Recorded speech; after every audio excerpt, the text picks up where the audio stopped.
इस वीडियो में आप सभी का स्वागत है। हम पढ़ेंगे कक्षा 12 हिंदी साहित्य। हिंदी साहित्य में अपनी सरयू पुस्तक में प्रथम पाठ है कबीरदास जी। इनके दोहों की व्याख्या करेंगे।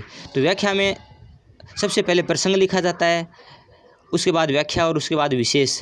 तो प्रसंग में 3 बातें होती हैं, एक तो कवि का नाम, एक उस पाठ का नाम और तीसरी उस पद्यांश में वो क्या कहना चाहते हैं। तो ये 3 बातें प्रसंग में लिखनी होती हैं और उसके बाद व्याख्या लिखनी होती है। तो सबसे पहला दोहा देखिए।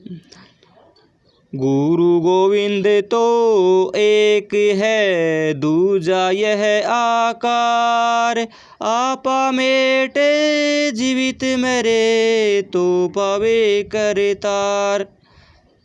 तो प्रस्तुत पद्यांश या प्रस्तुत दोहा कबीरदास जी द्वारा रचित है और इसमें कबीरदास जी ने गुरु महिमा का बखान किया है और ये बताया कि गुरु और गोविंद दोनों एक ही हैं। तो कबीरदास जी कहते हैं कि गुरु गोविंद तो एक है, दूजा यह आकार। गुरु और गोविंद यानी भगवान दोनों एक हैं, दूजा यह आकार, उनका शारीरिक भेद या उपाधि का भेद है, वही दूजा है, वही भेद है, उनमें वही अंतर है। आपा मेट जीवित मरे। आपा का मतलब अहंकार। जितने जीव व्यक्ति अपने शरीर के मोह को छोड़ देता है, आपा का मतलब अहंकार, अहंकार को मिटा देता है, तब तो पावे करतार, तब ईश्वर की प्राप्ति होती है, तब भगवान की प्राप्ति होती है। दूसरा दोहा देखिए। ज्ञान प्रकाशा गुरु मिल्या, सो जिन बिसरी जाय, जब गोविंद कृपा करी, तब गुरु मिलिया आय।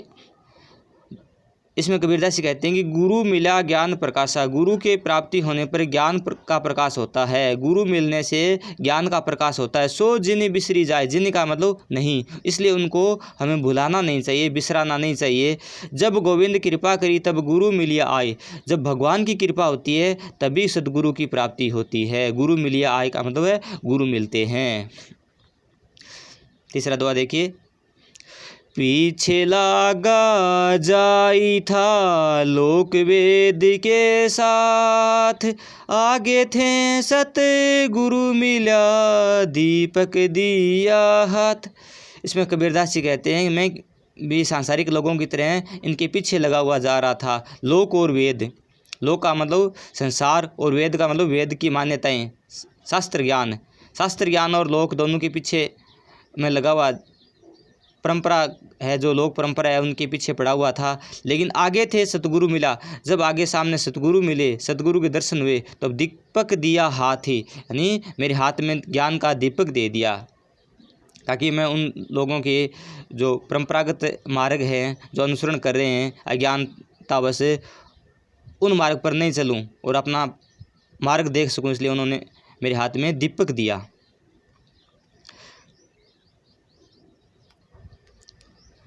इसके बाद है चौथा दोहा है। बूढ़ा था पे उबरा, गुरु की लहरी चमकी, भेरा देखा जर जरा, उतरी पड़े फरंकी। इसमें कबीरदास जी कहते हैं कि मैं डूबने ही वाला था।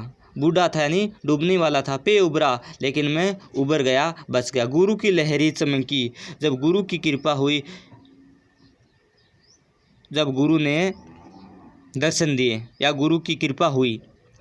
भेरा देखा जर्जरा, ये सांसारिक संसार सागर का जो अहंकार का जर्जर भेड़ा है, भेड़ा का मतलब भेड़ा, जर्जरा का मतलब अहंकार का जर्जर भेड़ा संसार सागर का, तब उससे मैं उतरी पड़े फरंकी, तुरंत उससे उतर गया, यानी भवसागर में जो माया मोया में डूबने वाला था उससे मैं पार हो गया। यानी सांसारिक जो भवसागर है, जो माया मोह है, उनसे मैं दूर हो गया। किसके प्रभाव से? गुरु के प्रभाव से। लहरी चमकी मतलब गुरु की लहरी चमकी, गुरु का प्रभाव हुआ, गुरु की कृपा हुई, तब मैं सांसारिक माया मोह से दूर हो गया, उस जर्जरे भेड़े से दूर हो गया और उससे तुरंत मैं उतर गया, यानी अलग हो गया। इसके बाद अगला है। कबीर चित चमै किया, चहूँ दिस लागी लाय, हरि सुमरिन हाथों घड़ा, बेगे लेहु बुझाए। इसमें कबीरदास जी कहते हैं कि कबीर चित चमकिया, चहूँ दिस लागी लाय। कबीरदास जी कहते हैं कि इस संसार में चारों ओर से जो विविध ताप हैं उनसे मन है वो चौंक गया। चित्त चमकिया नहीं, मन चौंक गया, मन से संकित हो गया। चहुँ दिस लागी लाए, सांसारिक जो विषय वासनाएं उनकी चारों ओर से आग लगी हुई थी। हरी सुमरिन हाथों गड़ा बेगे लेहू बुझाए। इस आग से बचने के लिए या बुझाने के लिए हरी सुमरिन हाथों गड़ा, हरि का सुमरण, भगवान का भजन या भगवान का स्मरण ही रूपी हाथों में जो गड़ा है, उससे क्या कर सकते हैं, हम उस विषय वासनाओं की आग को बुझा सकते हैं। उस विषय वासनाओं की आग के कारण कबीरदास जी कहते हैं कि मेरा चित्त उसमें चमक गया था, उसके अंदर सशंकित हो गया था, चौंक गया था। उस चारों ओर से लगी हुई आग को, विषय वासनाओं की जो आग लगी हुई है, उनको देख करके उस आग से छुटकारा पाने का माध्यम बता रहे हैं कि हरि सुमरिन हाथों गड़ा, हाथों के अंदर भगवान की भक्ति रूपी जो गड़ा है, उसको लेकर के हमें उस अग्नि को बुझा सकते हैं, उससे बच सकते हैं। इसके बाद में परमात्मा के बारे में बताया गया कि परमात्मा का स्वरूप कैसा होता है। तो छठा दोहा देखिए, पार ब्रह्म के तेज का कैसा है उन्मान, कहीं बेकूं शोभा नहीं देखा ही परमान। कबीरदास जी कहते हैं कि जो पार ब्रह्म है, जो परमात्मा है, उसमें कितना तेज है, कैसा उसका स्वरूप है, उसका तो हम अनुमान ही लगा सकते हैं। कहीं बेकूं शोभा नहीं, उसकी शोभा का हम वर्णन नहीं कर सकते, कह नहीं सकते, देखने पर ही उसका प्रमाण हम प्राप्त कर सकते हैं। यानी उस भगवान या उस परमात्मा के साक्षात्कार के द्वारा ही हम उसको पा सकते हैं। ऐसे उसके बारे में न तो अनुमान लगा सकते हैं और न ही उनके बारे में हम जान सकते हैं। इसके बाद है 7वें दोहे में देखिए, चिंता तो हरि नाम की और न चितवे दास, जे कछु चितवे राम बिन सोई काल की पास। इसमें कबीरदास जी कहते हैं कि हमें चिंता भगवान के नाम की करनी चाहिए। नाम का मतलब नाम, चिंता तो हरि नाम की, हमें भगवान का नाम लेना चाहिए, उनका स्मरण करना चाहिए, उसी की चिंता करनी चाहिए। और न चितवे दास, कबीरदास जी कहते हैं कि और किसी की चिंता वो दास नहीं करते हैं, कबीरदास जी नहीं करते हैं। जो कछु चितवे राम बिनु, जो भगवान के बिना किसी चीज़ का चिंतन करते हैं, ईश्वर के अलावा दूसरी बातों की जो चिंता करते हैं, सोई काल की पास, उसको कबीरदास ने काल की फांस के समान माना है, काल के जाल के समान माना है। इसके बाद में कबीरदास जी हैं, वो परमात्मा को अपने आँखों के अंदर बंद करना चाहते हैं, अपनी आँखों में बसाना चाहते हैं। तो देखिए इसमें, नैना अंतरी आवे तू, नैन झाँप तो ही लेऊँ, ना हूँ देखूँ और को ना तुझ देखन देऊँ।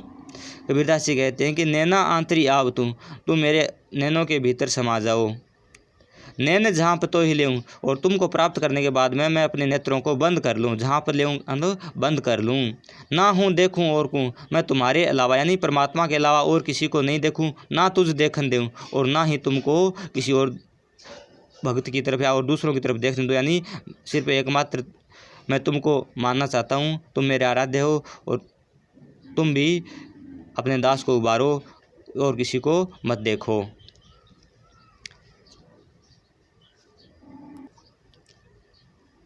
इसके बाद में 9वां दोहा है। इसमें आत्मा है वो परमात्मा से मिलने के लिए कह रही है, परमात्मा को प्रियतम के समान मानती है और उसमें के विरह के अंदर दुखी है, उसकी बाट जो हो रही है। तो क्या कह रही है, बहुत दिनन की जो व्यती बाट तुम्हारी राम, जीव तर से तुझ मिलन को मन नाही विश्राम। कबीरदास जी कहते हैं, या आत्मा कह रही है परमात्मा से, बहुत दिनन की जो थी, बहुत दिनों से मैं तुम्हारी जो रही थी, बाट तुम्हारी राम, हे परमात्मा तुम्हारी बाट जो रही थी, तुम्हारे दर्शन के लिए मैं लालायित थी। जीव तरसे तुझ मिलन को, मेरा प्राण है वो तुझसे मिलने के लिए तरस रहे हैं परमात्मा। आत्मा कह रही है कि मैं तुमसे मिलना चाहता हूँ, हे राम तुझसे मिलने के लिए मेरे प्राण है वो तरस रहे हैं। मन ना ही विश्राम, और मन के अंदर कोई विश्राम नहीं है, कोई चैन नहीं है, कोई आराम नहीं है। इसके बाद में 10वां जो दोहा है, इसमें कबीरदास ने नीति का दोहा दिया गया है और संगति के बारे में बताया गया है कि मूर्खों की संगति नहीं करनी चाहिए। देखिए, मूर्ख संग न कीजिए लोहा जल न तिराय, कदली सीप भुजंग मुख एक बूंद तिहूँ भाई।